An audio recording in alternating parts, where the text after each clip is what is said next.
ได้มาเฮ็ดเบียกซอยวัดว่าศาสนาเฮาแล้วก็ได้มาจุ่มรูปพบปะสามัคคีกันหลังจากได้มาเทศมาจากงานเรียบร้อยแล้วก็มามวดชื่นกันแน่นี่ล่ะถ้าว่าพ่อแม่พี่น้องอยู่ทางอื่นทางไกลได้มาเห็นพวกเฮาก็อยากมาคุยคิดเลยมีแต่คนดูคนมันเบิดปู่สุคนไม่ออกพวกเฮามีแต่คนดูคนบ้านเบิดทั้งนั้นมีแต่คนอาศัยลูกผัวเบิดปู่สุคนมีแต่คนดีเบิดตั้งสุผู้สุคนบ่ได้มาวัดมาว่าพวกเฮามีแต่คนดีเบิดเมื่อบาดเมื่อเฮือนก็บ่ได้ด่าลูกด่าผัวเฮ็ดกินเฮ็ดหยังจะเป็นคนรับคนดีมีแต่ใส่เนาะใส่อันนั้นก็มีแต่อันนั้นต้นกระพึกที่ว่าได้มาวัดของพวกเฮาหรือว่าต้นเงินอันนั้นก็เป็นต้นเถิงสมาชิกของพวกเฮาได้มาถวายวัดของพวกเฮามื้อนี้ของอันนั้นยับประตูใบปฏิได้มาแก่บ้าต้นเถิงและต้นกระพึกปูของพวกเฮาอยู่วัดนี่ล่ะปูเป็นเจ้าเป็นรักเป็นฐานวัดปูอยู่ช่ององค์นี่ล่ะ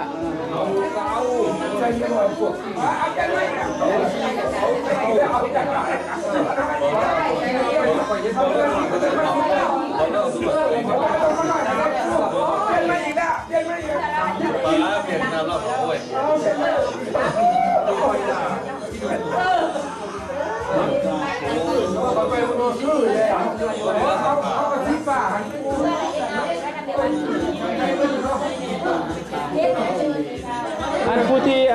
นั่งยุตนาหลวงปู่ทั้งสององค์กันเป็นพตุลีผู้ที่ช่วยเหลือวัดว่าศาสนาคือการเป็นผู้ที่แข็งแรงที่สุดเบิ่งแย่งวัดว่าเฮาตาเพิ่นก็บ่ได้เพิ่นเป็นผู้หนึงที่ช่วยวัดเฮาคือกันเพิ่นก็เป็นผู้คนดีที่ช่วยวัดว่าศาสนาเฮาให้รุ่งเรืองให้สะอาดสะอ้านเพิ่นเป็นผู้หนึงที่ดีหลายลวดลายสิมาเปิดใส่นี่แล้วถ้าจะไปเปิดตั้งแต่เริ่มตั้งแต่ทักเทิงลงมาอาจารย์เพิ่นจะไปเฮ็ดทักเทิงก่อนเป็นกงคือทานเห็นเดียวนี่ล่ะตัวนั้นเพิ่นจะเริ่มเฮ็ดตัวนั้นก่อนหลังจากเฮ็ดเทิงแล้วเพิ่นจะมาใส่ตามคาดนี่หรือคือนี่เพิ่นจะใส่ลิงลวดลายนี่แต่หลังจากนั้นเพิ่นจะเฮ็ดเพิ่นจะเสริมลิงลวดลายอยู่ทั้งเสานี่คือกันพวกเฮาจะขุดดินลงไปอีกอยู่ตีนเสานี่เนื่องจากว่าทางอำนาจการปกครองเขาบ่อนุญาตพวกเขาจะเฮ็ดกันใดแต่หนาดินขึ้นไปพวกเขาจะต้องขุดลงดินไปอีกประมาณ48 อินชแล้วหลังจากนั้นสามารถเฮ็ดกันได้แล้วก็ให้พวกท่านจะเบิ่งไว้เพราะว่าไปในอนาคตข้างหน้านี่พวกท่านจะบ่ฮู้ว่าพวกเขาเริ่มเป็นแนวใดพวกเขาจะพาท่านมาเบิ่งอีกเทื่อนึงอันนี้เป็นวิวที่ท่านเห็นอยู่นี่แม่นก่อนพวกเขาจะได้ สร้างประตูโค้งให้มันแล้วและตอนนี้สมาชิกของพวกเขากำลังลงมือขวดลิงไล่โบกปูนซีเมนต์เพื่อจะมาแปะใส่ประตูโค้งแนบขึ้นไปเบื้องนั้นแม่นทางขึ้นไปทางซิมน้ำและฟุ้ยแต่ละอันหรือว่ากกใหม่แต่ละอันนี้แม่นได้มาจากสมาชิกของพวกเขาแต่ละคน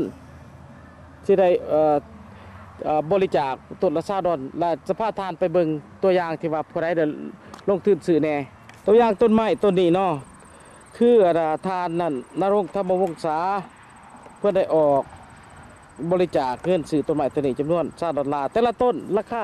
$20ที่สมาชิกของพวกเราได้บริจาคซึ่งเลียนแถวไปนี้เลยตั้งแต่ทางเขาไปหอดทักเทิงกลางวัดพุ่นละ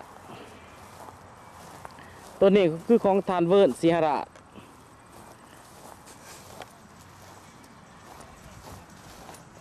และตัวอย่างต้นนี้คือกันของทานเวียงคำอินทรีย์เชียงใหม่เนาะลักษณะขอทานทั้งอยู่ทั้งไกลและไกลถ้าว่ามีแนวคิดอันใดแปลกๆหรือแนวคิดอันใดที่จะหาวัดว่าศาสนาของพวกเราจบงามเลยเป็นที่งดงามหรือว่าเป็นทิ้งที่ดึงดูดจิตใจให้แก่ชาวต่างประเทศบ่หรือพ่อแม่พี่น้องของพวกเราก็มาร่วมสร้างสรรค์ชุมชนลาวหรือคอมมูนิตี้ของลาวของพวกเราให้เจริญขึ้นไปขอทานจงความจิตความใจจงใส่สติปัญญาช่วยกันเพราะทางกรรมการวัดของพวกเราก็เฮ็ดสุดความสามารถที่มีอิงตามเศรษฐกิจของไผมันถ้าว่าผู้ใดมีหน่อยก็บริจาคหน่อยละถ้าว่าผู้ใดมีหลายก็บริจาคให้วัดว่าเฮาหลายตามความสามารถของไผของมันอิงตามใส่เศรษฐกิจของครอบครัวของแต่ละไผมันการมาทำ อาสาสมัครอยู่วัดของพวกเฮานี่แม่นบ่ได้รับจากรางวัลหยังหมดมีแต่ทุกผู้ทุกคนมีแต่ได้มาอาสาสมัครเพื่อจะสร้างวัดว่าของพวกเฮาให้คือหน้าคือตาสมเกียรติชื่อเสียงของประชาชนลาวเฮาที่ได้มาอยู่ประเทศที่3หรือประเทศอเมริกานี้คือท่านเห็นอยู่นี่ก็แม่นเดินทางกลางสองฝากขางทางในอนาคตข้างหน้าโครงการพวกเขาจะได้ปลูกดอกไม้อยู่ทางกลางนี้เพื่อว่าบ่ให้รถผ่านทางกลางนี้เพื่อจะบ่ให้หญ้าของเขาจะเสียหายประมาณอีก 2-3 เดือนข้างหน้าเพิ่นจะได้ปูดอกไม้หรือว่าปูทางนี่ปูขอกไปเพื่อบ่ให้รถผ่านทางกลางนี่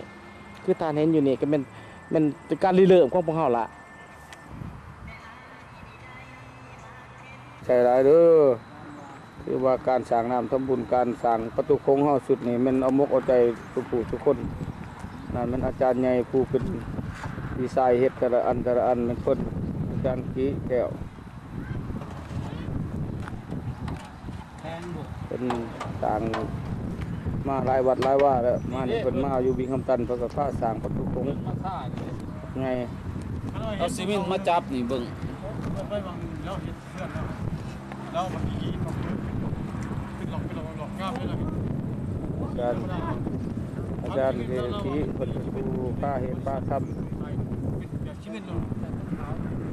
อันนี้ก็แฟน อ้าวทับตัวนี้อยู่ใส่ไปยังทับตัวนี้ นี่เป็นทานวังครับอาจารย์กำลังเฮ็ดโม่เฮ็ดพร้อมกันนะเทียนนะ ตัวนี้หัวโอ้ยอย่าเบิ่งตัวหัวเด้หน้าสิคือไผเนาะ ลังแมบมาหนึ่ง เอามีดมาแก้เบิ่งตัวหัวนี่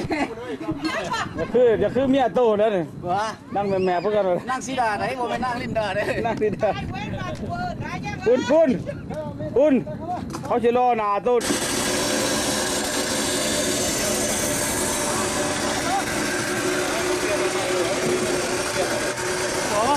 มันเห็นสมนะ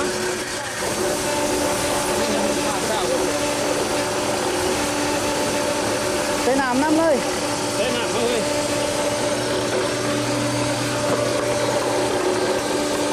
เอาไปเลยเด้อ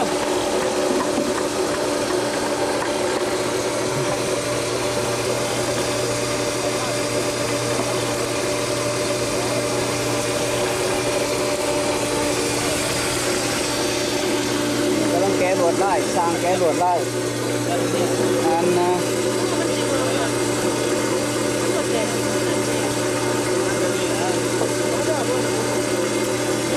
นี่เราจะแก้ยังงัดให้มันยังงัดใส่หินใส่ขางซีเมนต์เด้อมันสิพอซีเมนต์มันยังอ่อน ปลายเม็ดมันอ่อนกว่า สอนแป้งลวดลาย อันนี้คลีนหนายว่าต้องแล้วเถอะโอ้อาจารย์เฮ็ดแล้วนี่ไปนี่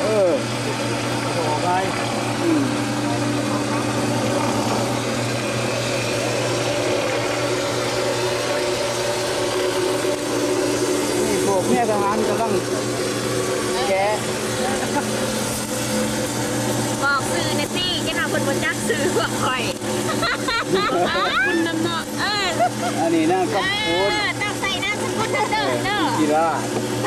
จักไม่ขนาดมาซื้อคือการหลายโดย โอ้จะเห็นหนาอยู่อันนี้ ที่บางคนอันนี้แค่ไปยังมีเบียร์เฮ็ดงาน ไปอยากสมัครว่าสมัครหน่อยจัดจี้โดด เออ เดี๋ยวค่ะบอกว่า เดี๋ยวฝากเอา เอาไปหาเปิดเจ้านั่งหัวควน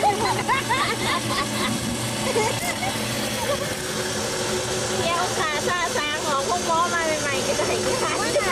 อันนั้นตัวไหนห้องน้ำซุปเปอร์ไวท์กำลังนั่ง ไม่ได้เกียนฟอมน่าจะมากเลย มันว่าอะไรเกินข้อ